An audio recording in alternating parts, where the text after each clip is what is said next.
네, 오늘은 하박국 선지서 두 번째 시간입니다. 크게 두 부분으로 보겠는데요. 첫 번째는 기도하고 기다리라입니다. 오늘 본문의 12절 말씀 같이 읽어보겠습니다. 오 여호와여, 주께서는 영원 전부터 계시지 않습니까? 내 하나님 거룩하신 주여, 우리는 죽지 않을 것입니다. 오 여호와여, 주께서는 심판을 위해 그들을 세우셨습니다. 오 반석이시여, 주께서는 그들을 세워 벌하셨습니다. 선지자가 지난주에 첫 번째 질문을 했던 내용은 남유다의 사회 악을 보면서 하나님 언제까지 징계하지 않으시겠습니까? 라는 것이었어요. 이에 대해서 하나님의 첫 번째 응답은 바벨론을 일으키셔서 징계하시겠다라는 것이었습니다. 그런데 이에 대해서 선지자가 두 번째로 하나님께 질문하는 내용, 주께서 심판을 위해 그들을 세우셨군요. 이게 12절에 하나님이 주신 첫 번째 응답에 대해서 정리하는 이야기를 합니다. 자, 하박국이 바벨론의 이름을 들었을 때 이 신흥강국 바벨론에 대해서 모를 리가 없었습니다.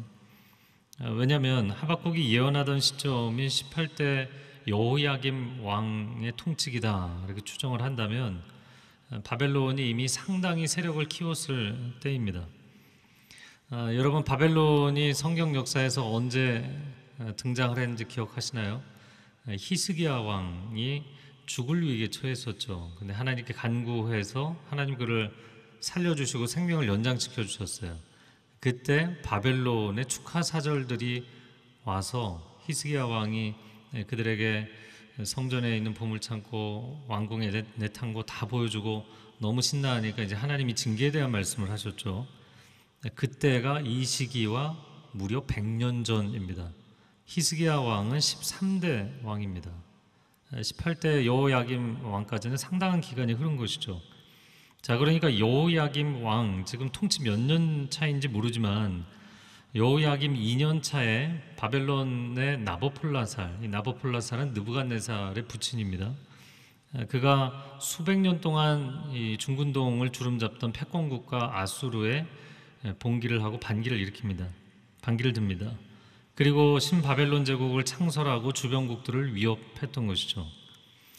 자, 그러면 이 하박국 선지자가 두 번째 문제 제기한 것은 무엇인가? 13절 말씀 같이 읽어보겠습니다. 주의 눈은 정결해서 죄악을 보시지 못하시고 죄악을 그냥 바라보시지 못하십니다. 그런데 악한 사람이 자기보다 의로운 사람들을 파괴시키고 있는데 왜 반역자들을 조용히 바라보고만 계십니까? 네, 바벨론이 남유다를 치게 하신다면 그것은 더 큰 문제다 이렇게 문제 제기를 한 것입니다. 주께서는 정결하신 분인데 어떻게 죄악을 방관하실 수 있느냐? 개역 성경에는 방관이라는 단어를 사용했어요. 그러니까 유다가 잘못을 했다고 해서 어떻게 더 악한 바벨론이 유다를 치게 하시고 그것을 침묵하실 수 있느냐? 하박국 선지자가 하나님과 친밀한 관계였다는 것은 알겠지만 하여간 하나님의 역사 경영에 대해서 사사건건 문제 제기를 하고 불만을 폭발합니다.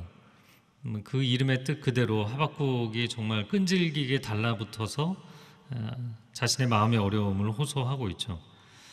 자, 그래서 이제 이 하박국 콤플렉스를 첫 번째, 두 번째 다 보자면 이거예요. 첫 번째는 내가 하나님보다 의로운 줄 알았던 것이고요. 저런 악인들을 징계하셔야지. 두 번째는 아니 그렇게 세게 징계하시면 안 돼. 내가 하나님보다 더 자비한 줄 아는 것이에요. 남유다가 잘못이 많으니까 좀 혼내주셔야 되는 거 아닙니까? 이렇게 얘기했던 사람이 아니 그래도 그렇게 세게 혼내시면 안 되죠. 또 이렇게 얘기해요. 그래서 인간은 하나님에 대해서 두 가지가 다 불만인 거예요. 하나님의 공의와 사랑, 하나님의 공의와 사랑을 빼면 뭐가 남나요? 하나님은 공의의 하나님이시고 사랑의 하나님이시잖아요. 근데 이 두 가지가 다 불만인 거예요. 하나님이 징계하고 심판하시면 하나님이 너무 무섭다고 불만이고, 하나님이 참고 기다려주시면 하나님은 너무 무르시다고 불만이에요. 자, 그렇다면 인간이 하나님 역할을 하면 좀 속이 시원하고 만족이 될까요? 인간의 공의는 하나님의 공의의 수준에 이르지 못하기 때문에 솜방망이 수준밖에 되지 않습니다. 인간의 자비는 하나님의 자비처럼 깊지 못하기 때문에 실개천같이 금세 말라버리게 되어 있습니다. 그러므로 우리는 하나님 앞에 겸손해야 되는 것이죠. 그럼에도 불구하고 지난주 나눴던 것처럼 하나님이 하박국의 이야기를 다 들어주시고 또 자세하게 답변도 해주시는 것은 그 시대를 향한 하박국의 안타까워하는 마음이 하나님의 마음이기 때문이에요. 제가 밴쿠버에서 사역을 하면서 교회가 막 처음에 부흥을 했어요. 다들 막 너무 좋아하시더라고요. 그래서 제가 좀 정색을 하고 리더십 모임에서 얘기했어요. 교회가 부흥해서 사람들이 자기 발로 걸어 들어온 것이지 여러분이 한 영혼을 놓고 눈물을 흘리면서 전도해서 데리고 오셨냐고. 우리 교회 잘 된다, 우리 교회 잘 된다. 여러분 온누리교회 안에서 예배 드리면서 우리는 좋은 환경에서 좋은 양육 시스템에서 예배 드리니까 한국 교회가 지금 얼마나 어렵습니까? 한겨울로 들어서고 있잖아요. 그것에 대한 안타까움이 있냐는 거죠. 하박국은 그것에 대한 안타까움이 있고 눈물이 있었던 것이죠. 하나님이 그의 마음에 공감하고 계셨던 거예요. 자, 14절부터 보면요, 제가 읽어보겠습니다. 주께서는 사람을 바다의 물고기처럼 만드셨고 다스리는 이가 없는 기어다니는 생물들처럼 만드셨다. 그는 갈고리로 그들 모두를 낚아 올리고 그물로 끌어올리며 어망 안에 모아 담고는 즐거워하고 기뻐한다. 그는 바벨론을 얘기합니다. 그리고 자기 그물에다 제물을 바치고 자기 어망에다 분향을 합니다. 우상 숭배죠. 잡아들인 것이 많고 그들의 음식이 풍성하게 됐기 때문입니다. 이렇게 그들이 그물을 비우고 계속 무자비하게 민족들을 죽여도 됩니까? 이렇게 하는 게 옳습니까? 라는 질문입니다. 선지자가 자신의 항변을 하나님께 이미 얘기해 놓고 나서도 하나님 이해가 잘 되시도록 비유적으로 상황 설명을 또 합니다. 그게 14절에서 17절이에요. 어부의 그물망에 걸리는 물고기 떼처럼 사람들이 걸리고 있다. 이 바벨론 사람들이 그렇게 주변 민족들을 무자비하게 정벌하고 있다는 거죠. 여러분, 사람을 물고기처럼 낚는다. 이건 성경에서 두 가지 비유적인 의미를 갖습니다. 첫 번째는 영혼을 살리기 위해서 건지는 것이죠. 두 번째는 정반대고요. 예수님이 시몬과 안드레 제자들을 부르실 때 이렇게 말씀하셨어요. 마태복음 4장 19절에 나를 따라오너라. 내가 너희를 사람을 낚는 어부가 되게 하리라. 그래서 사람을 낚는다는 것은 그 영혼을 건지고 구원하는 것이죠. 에스겔 47장에 성전에서 생명수가 흘러가는 환상을 보잖아요. 같이 읽어볼까요? 또 이 강가에 어부가 설 것이니 엔게디에서부터 에네글라임까지 금을 치는 곳이 될 것이라. 그 고기가 각기 종류를 따라 큰 바다의 고기같이 심이 많으려니와. 그래서 하나님의 그 생명수 강물이 흐르는 예수 그리스도의 그 구원의 복음이 흘러가면서 마치 그 어부들이 물고기를 낚는 것처럼 많은 영혼 구원의 역사가 일어날 것에 대한 예언의 말씀이죠. 자, 그런데 두 번째는 정반대의 의미입니다. 무분별하게 사람을 낚아서 해치고 죽이는 오늘 본문의 의미죠. 마치 오늘날도 법적으로 제한을 두는데도 쌍끌이 어선을 동원해서 불법 조업을 하고 어족 자원을 고갈시키는 것 같은 그런 짓을 바벨론이 하고 있다. 이 아수르 제국도 무자비한 것으로는 악명을 떨쳤던 제국입니다. 근데 바벨론도 그에 못지않게 무자비하게 주변 민족들을 정벌한다라는 것이죠. 그렇게 존귀한 하나님의 형상들인 인간이 인간 이하의 취급을 당하는 것, 지금 물고기 떼로 비유를 한 것은 인간 이하의 취급을 당하는 것에 대한 얘기예요. 여러분, 전쟁이 벌어지면 인권이라는 것은 주장을 할 수가 없는 상황이 벌어집니다. 그러니까 하나님 앞에 그렇게 이야기하는 것이죠. 하나님, 존귀한 하나님의 형상들이 이렇게 죽어 나가는 것이 과연 하나님 보시기에 이게 옳은 것입니까? 이런 일이 일어나도록 어떻게 하나님이 직접 계획을 하실 수가 있다니요. 그리고 그런 일이 벌어지는 것을 어떻게 방관을 하고 계실 수 있습니까? 예, 우리말 성경이어도 방관하다라는 단어는 좀 그대로 썼으면 좋았었을 텐데, 그래야 좀 어감이 살아나는데요. 자, 정리하자면 이런 것입니다. 하박국의 주장은 물론 하나님 악인에 대한 징계는 필요하지만 전쟁과 같은 과도한 징계는 인간의 존엄성을 망가뜨리는 것입니다. 뭐 틀린 얘기는 아니잖아요. 한 가지 예를 들어볼까요? 몇 년 전까지 맹위를 떨쳤던 중동에서 시리아 내전을 일으키고 뭐 전 세계 곳곳에서 테러를 일으켰던 IS 지금까지도 아직 잔존 세력이 남아있죠. 그들이 일어났을 때 크리스찬들 또 non 크리스찬들 진영에서도 똑같이 나오는 비명소리, 하나님이 살아계시다면 어떻게 이런 자들을 가만히 두실 수 있느냐, 저렇게 잔악무도한 자들을 어떻게 하나님 가만두시느냐, 어떻게 죄 없는 사람들이 이렇게 비참하게 죽어나가는 것을 하나님이 그냥 보고 있을 수 있느냐, 그런 하나님을 우리는 인정할 수 없다, 이런 이야기들을 많이 하는 것이죠. 자, 그래서 이 관점에 대해서 하나님의 답변을 들어야 되는데, 일단 제가 중간 답변을 드리면 두 가지로, 첫 번째, 인생과 역사는 하나님과 사람이 함께 만들어 가는 것입니다. 하나님께서 역사를 경영하시는 최고 경영자이시죠. 그런데 하나님께서 역사 경영을 하시면서 매니저를 세우셨어요. 그게 누군가요? 인간이죠. 최고 경영자 하나님께서 모든 지점, 모든 사안을 다 직접 뛰시는 게 아니잖아요. 만물의 영장으로 인간을 창조하시고 인간에게 매니저 역할을 맡기신 거란 말이죠. 하나님은 자주 직접적으로 개입하지는 않으십니다. 그래도 자주 개입하셔야지. 과연 그럴까요? 여러분, 직장에서 뭐 임원급이신 분들 말고요, 이제 직장에서 신입사원으로 말단으로 일할 때 일 맡겨놓고 계속 퇴근하고 계속 개입하는 상사 얼마나 싫어합니까?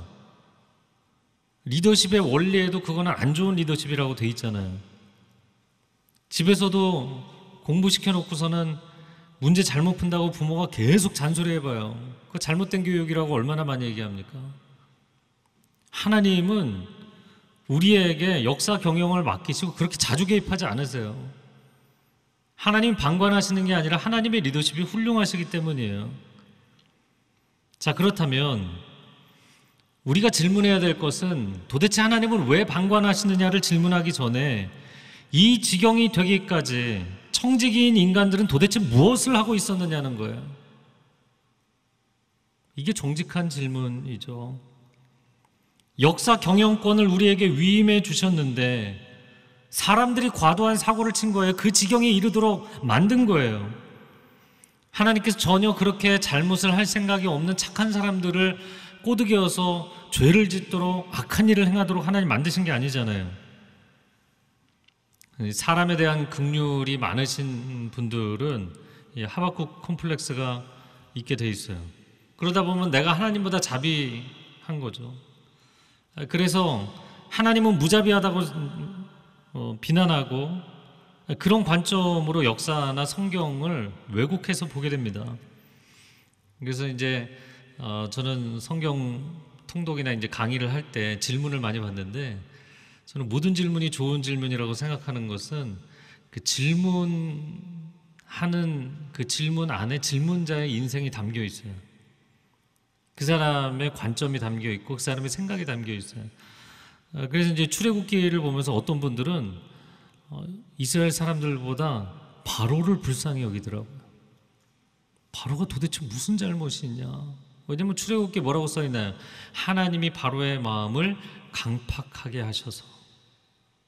바로와 하나님이 그렇게 강팍하게 만들어서 그 일을 불순종하게 만들어 놓고 왜 때리냐는 거죠. 이게 이제 개혁 한글에서는 강팍하게, 개혁 개정에서는 이제 완악하게 만드셔서. 그런데 이것이 우리가 성경을 볼 때 정직해야 되거든요. 정직하게, 자신의 관점에 치우쳐서 보는 게 아니라 정직하게 보면, 출애굽기를 읽어보면 하나님이 완악하게 하셨다가 5번 표현 나오고요, 스스로 완악해서 그 짓을 했다가 5번 나와요.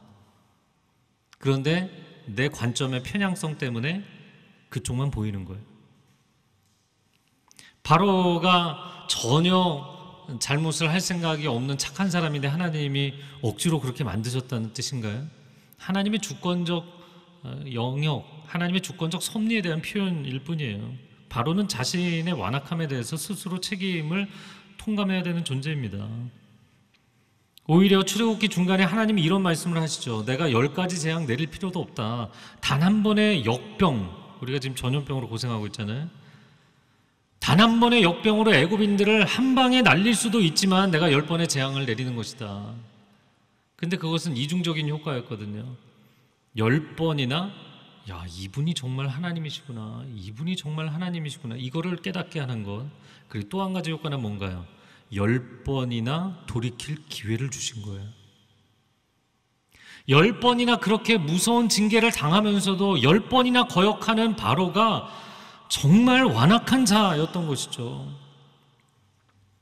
자, 그러면 하박국의 시대로 적용을 해본다면, 남유다가 범죄하고 우상숭배에 빠졌는데도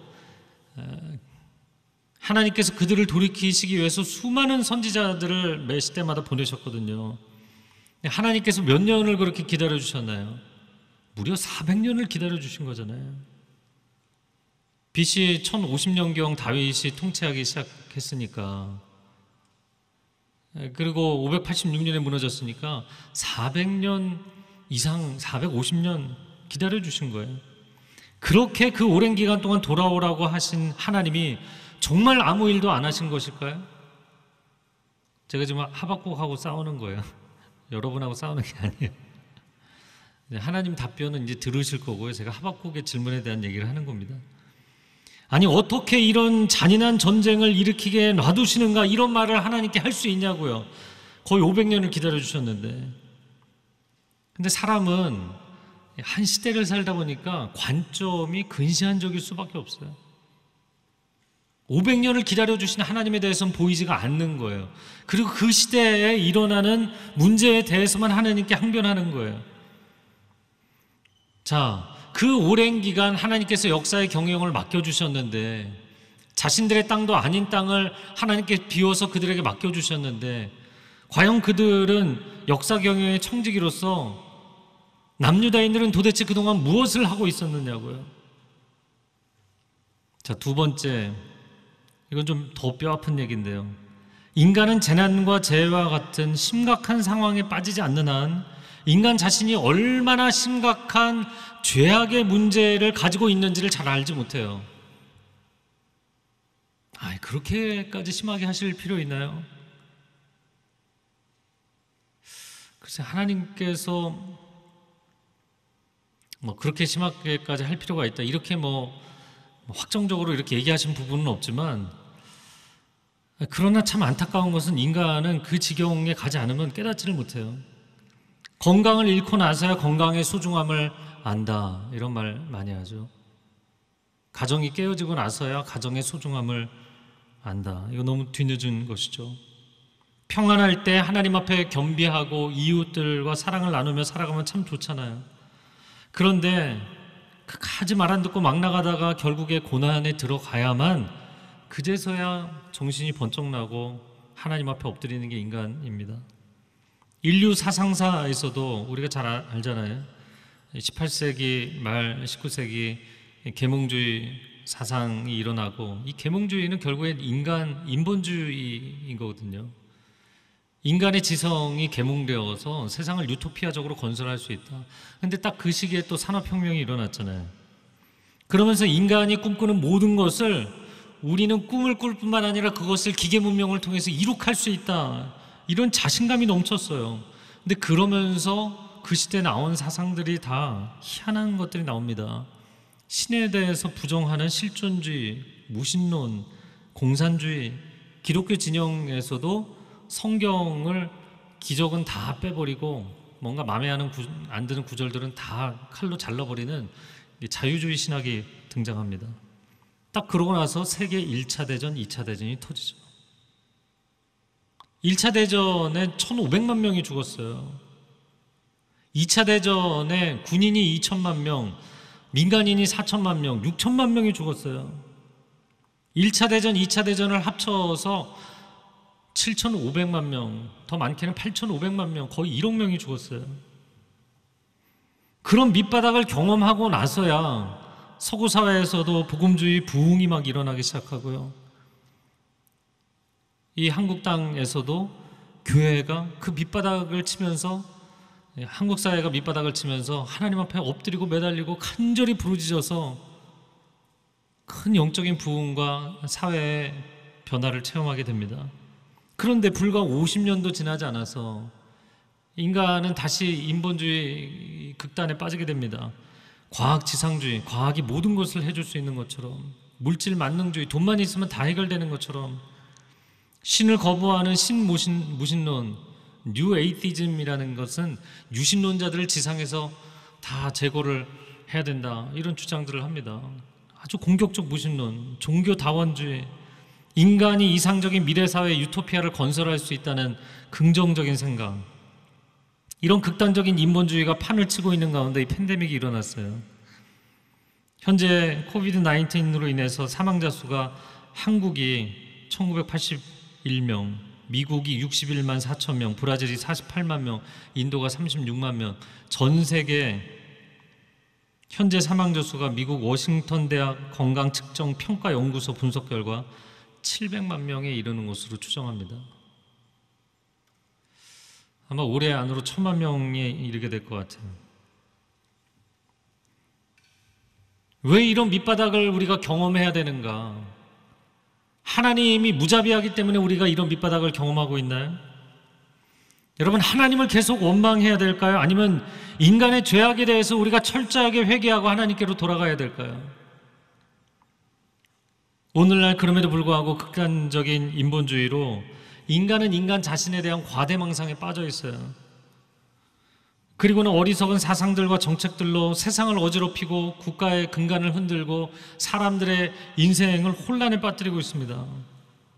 여러분, 우리가 최근에 보는 뉴스들이 다 뭡니까? 군부대에서의 성추행, 성폭력 문제, 그리고 2차 가해하고 또 그거를 다 덮고 가는 문제들, 가정에서의 아동학대 문제 너무너무 심각해서 저는 이제 TV는 안 보지만 뉴스들 이렇게 검색해서 보는데, 네티즌들이 민심을 알아야 되니까 네티즌들 보면 사형제도 부활시켜야 된다는 목소리가 얼마나 많은지 몰라요. 사형제도를 부활시키지 않는 이유가 뭔가요? 인본주의 때문이거든요. 인권이 중요하다는 거예요. 물론 인권 중요하죠. 이렇게 심각하게 사회가 부도덕과 인륜을 어기고 천륜을 어기는 죄악의 세상으로 가고 있는데도, 그런 와중에도 우리는 동성애를 합법화시킨다는 이야기를 하고 있잖아요. 유럽에서는 동성애로 끝나지 않습니다. 지금 북유럽의 국가들, 또 캐나다도 수간을 합법화시켰더라고요.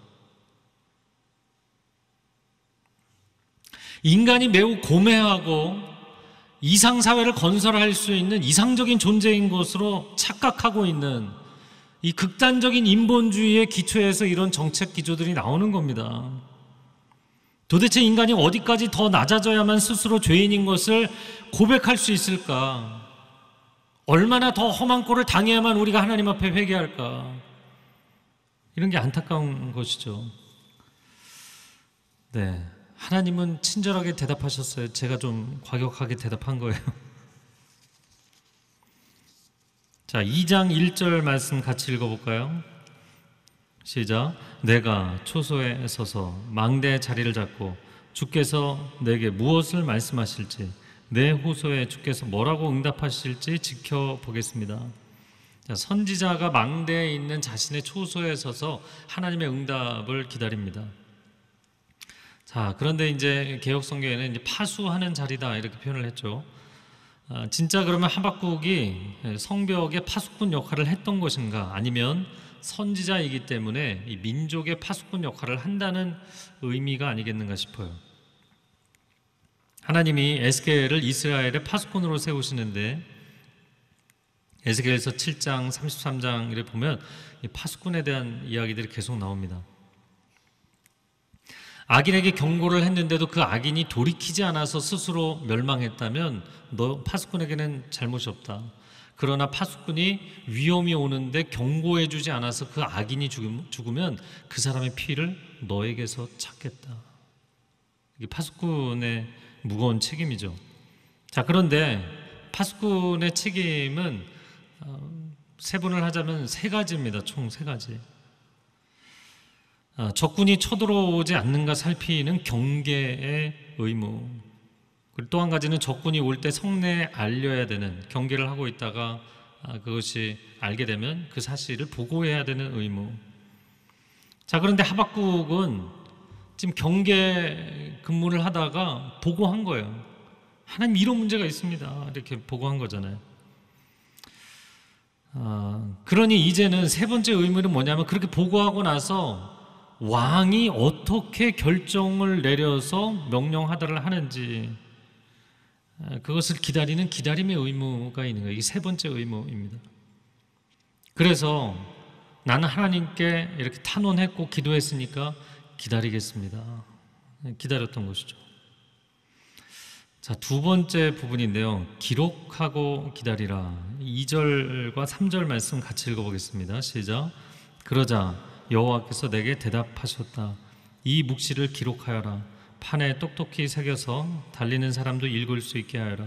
왜냐하면 이 묵시는 정해진 때가 돼야 이루어지고 마지막 때를 말하고 있으며 반드시 이루어진다. 비록 늦어진다 해도 너는 기다려라. 반드시 올 것이며 지체되지 않을 것이다. 하박국의 두 번째 질문에 대한 하나님의 두 번째 응답입니다. 물론 2장 전체를 봐야 되지만 2장 나머지 부분은 다음 주에 강의를 하겠습니다. 자, 그 시작 부분에 뭐라고 말씀을 했냐면, 앞으로 일어날 일에 대한 묵시, 예언을 기록하라. 2절에 보면 기록하라고 하셨어요.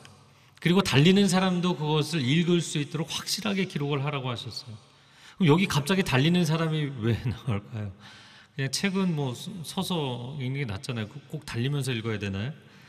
그렇게 이야기를 한 것은 왕의 어명을 전달하는 전원자가, 왕의 어명, 정말 다급한 메시지를 전달해야 되는 경우에는 막 달려가는 거거든요. 이제 그 표현입니다. 그래서 메신저가 달려가면서도 읽을 수 있도록. 마치 마라톤 평원에서 그리스가 페르시아와의 큰 전투에서 승리하고 나서 42.19km를 목숨 걸고 달렸던 군사와 같은 것이죠. 하나님께서 주시는 답변은 그러면 기록하라, 확실하게 기록하라고 말씀하셨던 그 답변의 핵심은 무엇이냐? 우리가 3절에 보았는데, 이 묵시는 정해진 때가 돼야 이루어지고 마지막 때를 말하고 있다, 이렇게 되어 있죠. 이 마지막 때를 개역 성경에서는 종말이라고 표현했어요. 종말. 이 종말은 바벨론의 종말을 이야기합니다. 교만한 바벨론의 종말이 있을 것이다. 이게 하나님의 두 번째 답변이에요. 자, 남유다의 사회 악이 지금 너무너무 심각해요. 하나님 징계하셔야 되지 않습니까? 내가 징계할 거야, 바벨론을 들어서. 근데 바벨론은 더 심각한 애들 아닙니까? 내가 바벨론도 징계할 거야. 이게 두 번째 대답이에요.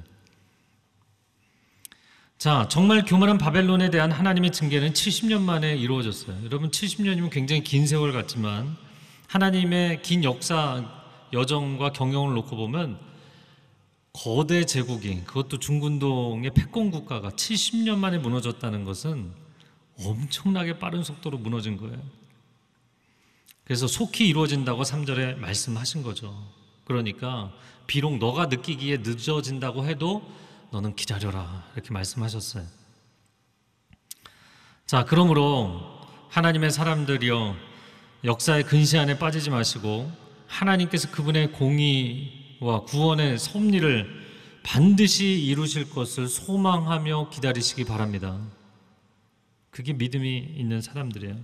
그래서 4절에 이런 결론을 내린 것이죠. 4절 말씀, 하박국서에서 어떻게 보면 가장 중요한 말씀인데 4절 같이 읽어보겠습니다. 시작. 보아라, 마음이 교만한 사람은 의롭지 않다. 그러나 의인은 그의 믿음으로 살 것이다. 마음이 교만한 사람은 의롭지 않다. 그러나 의인은 그의 믿음으로 살리라. 놀라운 말씀이에요. 여러분, 이 4절 말씀을 한 주 내내 묵상하셔도 좋을 것 같아요. 제가 지난주 설교 마지막 결론이 그거였잖아요. 하박국처럼 사사건건 질문이 많은 성도가 있으면 하여튼간에 저 사람 믿음이 없어서 저렇게 질문이 많다, 그렇게 교회 성도들이 싫어할 거라고. 그러나 하박국이 집요하게 질문하지 않았다면 이 주옥과 같은 말씀은 기록되지 못했을 것입니다. 게다가 이 말씀이 구원론의 정수를 담고 있는 로마서의 핵심 구절로 인용이 됐잖아요. 로마서 1장 17절 같이 읽어볼까요? 복음에는 하나님의 의가 나타나서 믿음으로 믿음에 이르게 하나니 기록된 바 오직 의인은 믿음으로 말미암아 살리라 한과 같으니라. 오직 의인은 믿음으로 말미암아 살리라. 이게 하박국의 말씀을 인용한 거예요. 자, 그러면 이 4절 말씀을 좀 더 묵상해 보면 마음이 교만한 사람은 누구이고 믿음으로 주님을 바라보는 의인은 누구인가? 마음이 교만한 사람은 바벨론을 얘기합니다. 역사의 주도권이 자신들에게 주어졌다고 해서 무자비하게 폭력을 휘둘렀던 거예요. 그래서 다니엘서를 보면 느부갓네살이 교만을 부리다가 하나님께 징계를 받아서 7대를 소처럼 풀을 뜯으며 미친 사람이 됐었잖아요. 또 바벨론의 마지막 왕인 벨사살 왕이 교만에 빠져서 나라가 그때가 위태로울 때였거든요. 그런데 예루살렘 성전에 은금 기명을 그릇을 가져다가 거기다가 술을 부어라 마셔라. 그날 밤에 메디아 바사 연합군에게 바벨론이 무너졌죠. 그래서 그 이후로 바벨론은 교만의 대명사가 됐어요. 그리고 적그리스도의 대명사가 됩니다. 여러분, 계시록을 보면 계시록의 적그리스도 세력, 이 세상에 하나님을 대항하는 반그리스도 세력의 핵심을 바벨론이라고 칭합니다. 자, 그러면 믿음으로 살아갈 의인은 누구인가? 좁게 보자면 하박국이고요. 넓게 보자면 하박국 외에도 하나님을 신뢰함으로 이 고난의 시기를 뚫고 나가고 승리하는 믿음의 사람들이죠. 자, 지금 하나님은 하박국에게 앞으로 바벨론을 징계하실 것이다 라는 얘기를 하시기 전에 하박국에게 마음의 태도에 대한 얘기를 하시는 거예요. 무슨 얘기인지 아세요? 여러분, 하나님께 우리가 기도할 때 기도 응답보다 더 중요한 것은 내 마음을 기경해 주시고 내 마음을 정결케 하시는 작업을 하시는 거예요. 그래서 바벨론 징계에 대한 사실, 팩트를 말씀하시기 전에 훨씬 더 중요한 영적인 진실을 말씀해 주셨어요. 그건 무엇이냐면 교만한 자는 의롭지 않다. 그러나 믿음을 가진 자가 의로운 사람이다. 이 얘기를 하셨잖아요.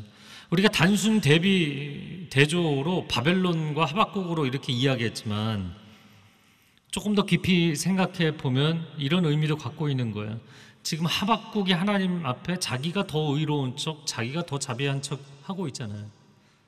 하박국, 너 그렇게 네가 의로워서 나의 의로움을 의심할 정도냐? 진짜 의인은 하나님을 신뢰하고 의지할 때만 가능한 것이다. 너의 그 의로운 척하는 그 마음도 하나님이 받아주시고 들어주시고 대답해 주시는 것은 나의 righteousness, 나의 의로움으로부터 너의 의가 나왔기 때문이다. 인간의 의가 하나님의 의에 기초한다라는 것을 얘기하고 계시는 거예요. 그러므로 여러분, 정직하게 이야기하면 교만한 자에는 두 종류가 있는 것입니다. 첫 번째는 바벨론처럼 하나님을 모르기 때문에 무신론적인 교만에 빠진 자들, 아나무인일 뿐만 아니라 하나님도 눈에 뵈지 않는, 하나님을 모르기 때문에 교만한 자들이 있어요. 그런가 하면 두 번째는 하박국처럼 내가 하나님을 뻔히 잘 알지 이렇게 주장하는 이신론적인 교만에 빠진 사람들. 늘 하나님 얘기를 해요. 하나님께 기도도 해요. 그런데 하나님이 자주 개입하시지 않는 것에 대해서 불만이 폭발해서 이신론이라는 건 하나님이 세상의 원리 원칙만 만들어 놓고 개입을 안 하신다는 거잖아요. 하나님은 개입도 안 하셔. 도대체 뭘 하고 계시는 거야? 이런 교만에 빠진 사람들. 여러분, 세상 사람들이야말로 무신론적 교만에 빠질 수밖에 없는 컨디션이지만, 그러나 안타까운 것은 오늘날 수많은 교인들이 이신론적 교만에 빠져 있다는 거예요. 그럼 왜 이신론적 교만에 빠져 있을까요?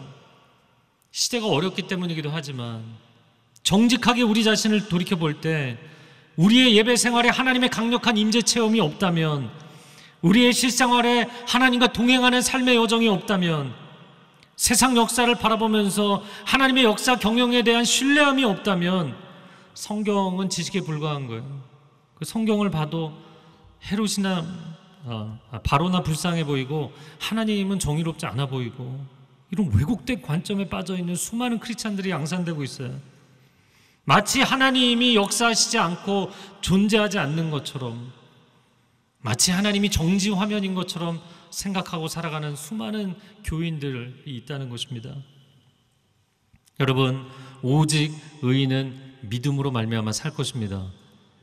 여기서 믿음은 하나님이 누구이신지를 아는 것일 뿐만 아니라 하나님과 인격적으로 교제하는 거예요. 믿음을 그냥 무조건 믿습니다, 이 믿음이 아니고 정말 하나님 누구이신지를 인격적으로 아는 데서 나오는 믿음이에요. 교만은 자신의 잘남에 근거한 것이지만, 인간의 교만이라는 것은 인간 자신에게 근거하는 것이잖아요. 그러나 믿음은 하나님의 의에 기초하는 것입니다. 크리스찬이 되었어요. 10년째, 20년째 평생 신앙생활을 하고 있어요. 근데 도대체 하나님 뭘 하고 계십니까? 여기에 우리가 빠져 있다면 그건 굉장히 심각한 거예요. 여러분, 수십 년 신앙생활을 했는데 나의 신앙이 도대체 뭐에 근거를 하고 있냐고요. 세상 사람이 어쩔 수 없다고 하지만 크리스찬이 이신론적 교만에 빠져 있다면, 하나님을 피구석에 앉혀놓고 제단을 하고 뭐라고 대답을 하라고 도대체 뭘 하고 계시는 거냐고. 물론 우리가 다급하면 자녀들도, 사춘기 자녀들도 부모 원망하고 다 할 수 있어요. 그러나 우리가 신앙이 성숙할 만한 시즌이 됐는데도 여전히 그걸 계속하고 있다는 문제가 있는 것이죠. 불완전하고 죄 많은 우리를 구원하실 분은 이 온통 그라운드 전체가 흔들리는 세상 한가운데 살아가면서 우리의 인생을 견고하게 세워주실 분은 오직 우리의 인생의 반석 되시는 하나님 한 분밖에 없습니다. 시대가 어렵다고, 인생이 어렵다고 하나님을 등지고 하나님을 불신하면 여러분 의롭게 인생을 마무리할 수 없어요. 오직 의인은 믿음으로, 하나님을 믿음으로 이 어려움을 뚫고 나갈 것입니다. 기도하겠습니다. 우리 가슴에 손을 얹고, 사랑하는 주님, 시대가 많이 어렵습니다. 우리의 기업도, 우리의 인생도 감당하기 어려울 만큼 버겁습니다. 그러나 하나님, 우리가 서 있는 인생과 신앙, 우리 영원한 소망의 기초가 되시는 하나님을 떠날 수는 없습니다. 너희도 나를 떠나려느냐? 생명의 말씀이 주께 있사오니 우리가 어디로 가오리까? 우리는 주님을 떠날 수 없습니다. 주님만이 소망이십니다. 주님을 신뢰하는 믿음으로 이 어둠의 시기를, 이 터널 같은 어두운 시기를 뚫고 나갈 수 있는 사람들이 되게 하여 주시옵소서. 주여, 한번 외치고 같이 기도합니다. 주여, 오 하나님, 이 시대를 긍휼히 여겨 주시옵소서. 하나님의 백성들을 긍휼히 여겨 주시옵소서. 남유다를 향하여서 500년 가까이 기다려주시고 참아주신 하나님이십니다. 그러나 하나님, 그 시대를 징계하실 수밖에 없는 지경에 처해 있었습니다. 하나님께서 그들을 사랑하지 않으셔서 하나님이 자비하심이 없어서 징계하신 것이 아닙니다. 하나님, 우리를 사랑하시고 돌이키기를 원하시고 구원하기를 원하십니다. 그러나 이 대한민국 사회가 갈수록 심각한 질병 가운데 빠져가고 있습니다. 죄악 가운데 빠져가고 있습니다. 한국교회가 갈수록 하나님의 마음을 실망시키고 있습니다. 목회자들이 하나님을 실망시키고 교인들이 하나님을 실망시키고 있습니다. 주여, 우리의 죄악을 하나님 앞에 회개합니다. 하나님은 의로우십니다. 하나님은 아무런 잘못이 없으십니다. 하나님께서 우리에게 허락하신 수많은 기회를 우리가 날려버렸습니다. 하나님 앞에 회개하며 엎드릴 때 하나님 마지막 희망의 노래를 부를 수 있도록, 마지막 구원의 여망을 발견할 수 있도록 하나님 우리를 붙잡아 주시기를 원합니다. 오직 하나님을 신뢰하는 믿음으로 이 어둠의 시기를 뚫고 나갈 수 있는 백성들 되게 하여 주옵소서. 거룩하신 하나님, 하나님을 붙잡고 이 시기의 반석 위에 서는 하나님의 백성들 되게 하여 주옵소서. 오 주님, 우리를 긍휼히 여겨 주옵소서. 이 시대를 긍휼히 여겨 주옵소서.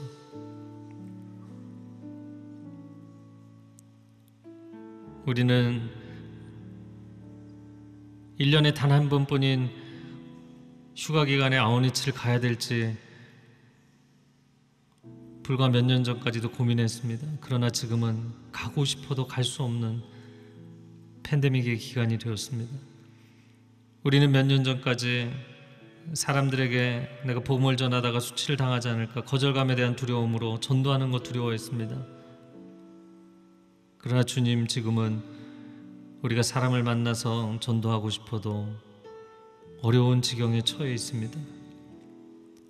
예배할 수 있을 때 목숨 걸고 예배하고 전도하고 선교할 수 있을 때 우리의 모든 것을 쏟아부어서 전도하고 선교해야 되는 것을, 하나님, 이 어려운 시기에 하나님 앞에 다시 한번 우리가 엎드리기를 원합니다. 회개하며 나아가는 백성들을 치유하여 주시고 회복하여 주시어서 다시 한번 한국교회가 소망의 노래를 부를 수 있게 하여 주옵소서. 예수 그리스도의 이름으로 기도합니다. 아멘.